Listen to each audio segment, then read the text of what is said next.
This is the K-12 Engineering Education Podcast for September 26th, 2016.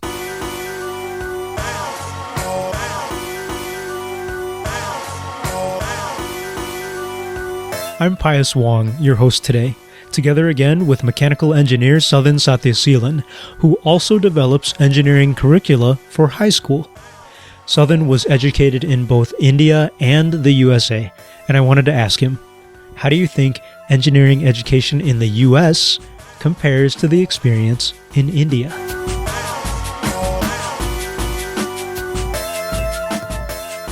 What was your background in engineering education? How did you become an engineer? Okay, good question. So I'm a science enthusiast. I love science. Physics was my go-to. That's what I love. Even as a kid? Since early childhood, I guess. I loved physics, the hands-on, practical things. And I joined mechanical engineering because that seemed to be the most related to physics. And then I joined masters in mechanical engineering. But the education part did not actually come from engineering. It kind of came from other background that I have. Mostly has to do with training people on, let's say, team building work. So I just love teaching people. And science is a passion for me. So I kind of came into engineering education. As a kid, did something draw you to mechanical engineering specifically, or was it just that's a connection to physics and that was it? Well, yeah, when you're a kid, you don't know what mechanical engineering is. I didn't know what engineering was till I finished, That sounds very similar to the US, Yeah. So that's something in common. Yeah, the all engineers share, I guess. Would you say that was true for other engineers in India? Yes. I wouldn't generalize it to everyone, but I would definitely generalize it to the most of the population. Yeah. Yeah. Part of the reason why I wanted to speak to you about this topic was that we know from a lot of research, as you know, a lot of the STEM graduates or a lot of the STEM professionals who came out of the U.S. educational system, half of them come outside the U.S. There are a lot of foreign-born engineers here. That I totally agree. Yeah, and in fact, most of them are Chinese and Indian. And yes. I happen to be Chinese-American, and you happen to be Indian. Indian, yeah. Indian. It's very interesting that you would say that even in India, not all young people know what engineering is. But you gotta consider that for these both places, the population, you need to take population into account. We both have more than 1 billion people in each country. And also one of the main setups for jobs, career is engineering. So it makes sense why so many people are in engineering even without knowing what it is, because it's kind of it's just a way forward. So it sounded like even though you didn't know what mechanical engineering was, or maybe even what engineering was specifically, you still knew that it was a way to make money. It was a way to progress in life. Yes. And I think, at least for me, I think that American kids kind of have that general sense as well, but they don't go pursue that education, and yet lots of Indians and Chinese and other people do. So in my head, I'm wondering what's the difference? Okay, so this is the difference that I see. Okay, and this is also so when I started my master's degree here, they were literally doing the orientation part. So there was a huge hall, and more than 70% of the people there were Asians, from the East. Right. This was grad school. This is a grad school, engineering grad school. And when I started grad school, when we had our first, we had a group meetings, when we have a get together, when you first start them, you see that there's very, very, very less number of Americans themselves. And this is the reason why I found out. The reason being, there's a huge difference in the pay scale between jobs in the East and jobs in the US or any of the Western regions. There's a huge difference in the pay scale when it comes to engineering. Right. Roughly, an Indian with this undergrad would make 1/10 of what an engineer here would make as an undergrad. Wow. So one of the main reasons why most people from Asia, and I think India at least, come here is for a better opportunity, for, better career. And also, like, they have much better schools here. Grad school. Also undergrad to some extent. Here, an undergrad makes as much money. So, and if you have a master's degree, you pretty much make the same money. So there's not much incentive, in terms of monetary wise for undergrads here to go for a master's degree.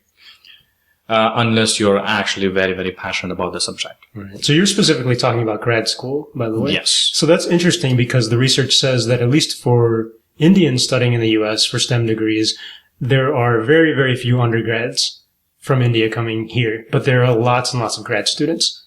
And so that what you say matches that fact. Yes. It's a little bit different for Chinese people, apparently, because now there's this surge in Chinese undergraduates, not just in STEM, but all over. Part of that is because I guess China is also, money's a factor. China's middle class is growing, and so they want to go out and get outside the pressure of going to Chinese universities. And so the U.S. is an option. Yeah, but it sounds like money is a driving factor in both those countries. Economy, yeah. Yeah. I would say so. I would say here, I saw exactly what you saw. I mean, you go to grad school, and yes, half of my colleagues, more than half, are definitely international students. And even in industry, you would see a lot of people who are foreign born, and they're perfectly capable, great engineers, but you wonder why there are so few Americans around. Yep. But maybe money is the issue. Maybe would you say that if we paid Americans even more money as an engineer, that would attract more Americans to study engineering? I think for Americans specifically, the money that they make as an undergrad is more than enough compared to the rest of the society. So I think the only drive from that point would be, it cannot be monetary alone. It has to be something more. What do you think some of those things are? Well, the passion for the subject. Yeah. That would be a huge incentive. And also, I think a little more emphasis on entrepreneurship, where they're not forced to do a job that they do not like oil or anything. They do not want to do, but they're forced to do it because that's where the money is. Yeah. If you give them a different choice of, okay, you don't have to do that, spend a couple more years, get a master's degree, and you can do these huge, open up something else, would be an amazing. So what's interesting is that you used to TA a class at the university for undergraduate engineering students, and you saw firsthand. That's where this coming from. That a lot of students were just studying engineering and going into some field that maybe they didn't want to go into because it made money. I mean, that's the job they could get. And they took it. What parts of your education in India do you think would translate well to the U.S.? That wouldn't be in engineering. That wouldn't be in engineering schools. Okay. That would be in the middle school, high school level. Yeah. That's where it would be. What did you experience in your middle school levels the education is just a lot more intense there. Compared to what I see here. Here, I know people who chose not to do physics when they were, high school. That's right. High school, I think in some states, like Texas, I think so. I personally think it's ridiculous. Yeah. Maybe that's the reason why we don't have enough engineers here. But I don't see why they should have a choice at least till they finish high school. Yeah. And then they can choose what they want. Because some subjects needs to be taught as a compulsory education. And you would say that's true even if you don't become an engineer? Yes. Okay. I personally think that everyone should learn physics till they finish high school. Yeah. Physics, chemistry, math, biology, or computer science, any of that. Yeah. A combination of that. You can. That's being scientifically literate, pretty much. And I know you have a lot of friends who are still in India and they are engineers or they work in IT now. You had told me before. Yeah. Is that the trend? I mean, where do Indian engineers end up working? Mostly IT. Okay, so very similar to here. There is like hierarchy of schools. There's like the top tier universities, and then there's like middle universities, and there's like bad universities. Except the bad ones are really, really, really, really bad, and the good ones are really, really, really good. The gap is huge, unlike American universities.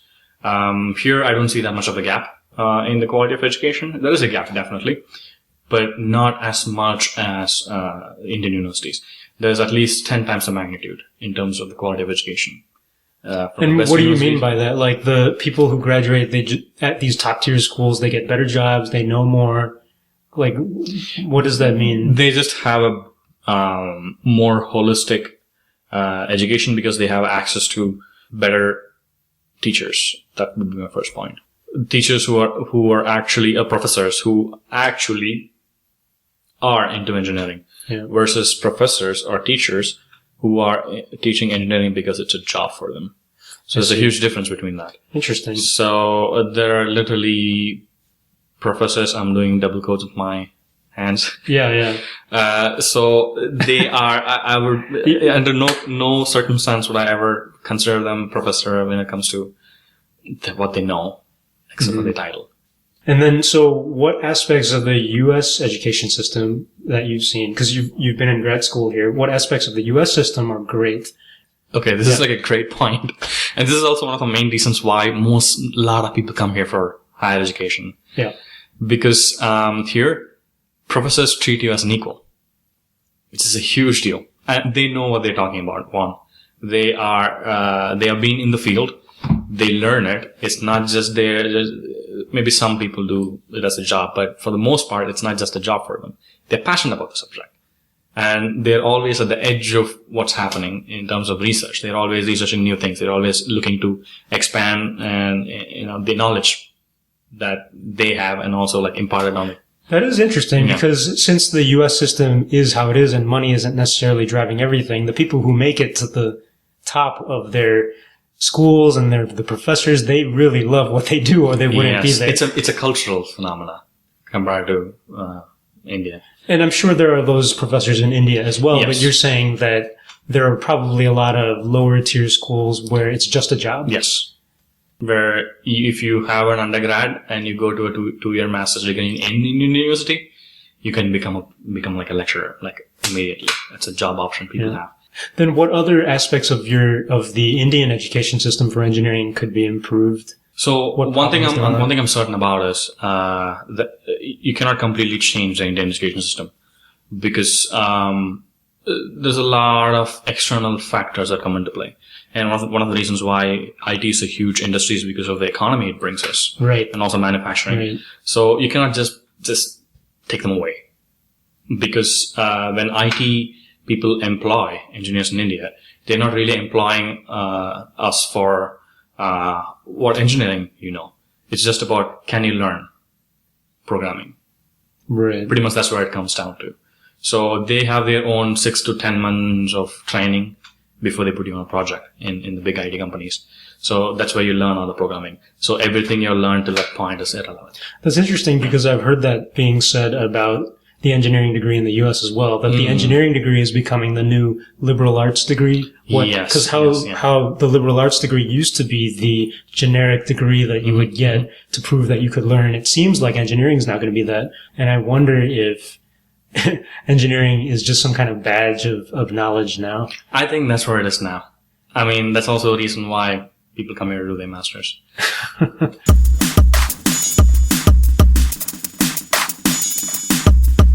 I don't think 20 minutes is enough to actually sit in detail and talk about what's different between these two. They're completely different cultures, a completely different history. You know? What I do believe is usually the trend of Indian mindset is they tend to follow they're being more westernized. So in a way, the Western culture is leading the world because people follow them. So I think it's a responsibility for the West to improve in anything that they can do so that everyone can follow that. They need to be more role models, That would be a perspective where I'm coming from. Okay. Yeah, that's totally fair. One of the basic things that we teach in our own engineering curriculum that we put out to high schools is that benchmarking is super important. There you go. Yeah. And I think that today's talk is kind of related to that. Yeah. We want to see how everyone else teaches engineering and we can hopefully pull the best stuff from everyone. Thanks, Sadhan. Thank you, Pius. We'll talk to you again soon. Will do.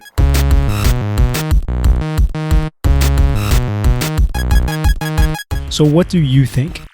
If you've experienced engineering education inside and outside the US, let us know your perspectives on all this. You can connect to this podcast on Facebook, iTunes, SoundCloud, and other media to send us a message. Check out the podcast website for all the links, k12engineering.net. If you're on iTunes, I would love it if you rated and reviewed the podcast. Shout out to Zach for doing the first one that I saw. And if you're on Reddit, check out the new subreddit, /engineering education. Finally, if your colleagues would like these episodes too, please let them know about the show. The views expressed in this podcast are our own, and they are not necessarily the opinions of any schools, companies, or other groups with which we might be connected. Our opening music comes from School Zone by the Honorable Sleaze, and our closing music is from Late for School by Bleep Tour. Both are used under Creative Commons Attribution licenses. Thanks for listening, and please tune in again.